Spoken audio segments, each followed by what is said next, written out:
തൊഴിലുടമയുടെയും തൊഴിലാളികളുടെയും അവകാശങ്ങൾ സംരക്ഷിക്കപ്പെടുന്നുവെന്ന് ഉറപ്പുവരുത്തുന്നതിനാണ് അംഗീകൃത ഏജൻസികൾ വഴി റിക്രൂട്ടിംഗ് നടത്തുന്നതെന്ന് ഡോക്ടർ അഹമ്മദ് അൽ ഫുഹൈദ് പറഞ്ഞു.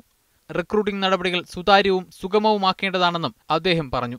Riyadh Indian embassy welfare wing first secretary IP ലാഖ്രയുമായി നടത്തിയ കൂടിക്കാഴ്ചയിലാണ് അദ്ദേഹം ഇക്കാര്യം വ്യക്തമാക്കിയത്.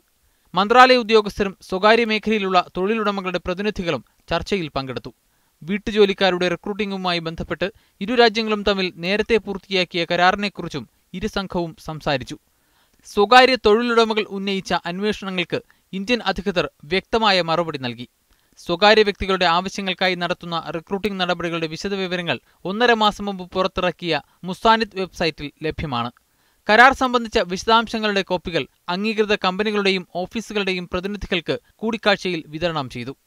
നടപടികൾ പൂർണ്ണമായും കരാർ പ്രകാരമായിരിക്കുമെന്ന് ഉറപ്പുവരുത്താൻ സൗദി തൊഴിൽ മന്ത്രാലയം പ്രതിജ്ഞാബദ്ധമാണെന്നും ഡോക്ടർ ഫുഹൈദ് വ്യക്തമാക്കി. ഇന്ത്യൻ വീട്ടുജോലിക്കാരുടെ റിക്രൂട്ടിംഗ് വ്യവസ്ഥകൾ പൂർണ്ണമായും പാലിക്കാൻ കമ്പനികളും ഓഫീസുകളും ജാഗ്രത കാണിക്കണമെന്നും അദ്ദേഹം ഓർമ്മിപ്പിച്ചു. Media 1 Riyadh.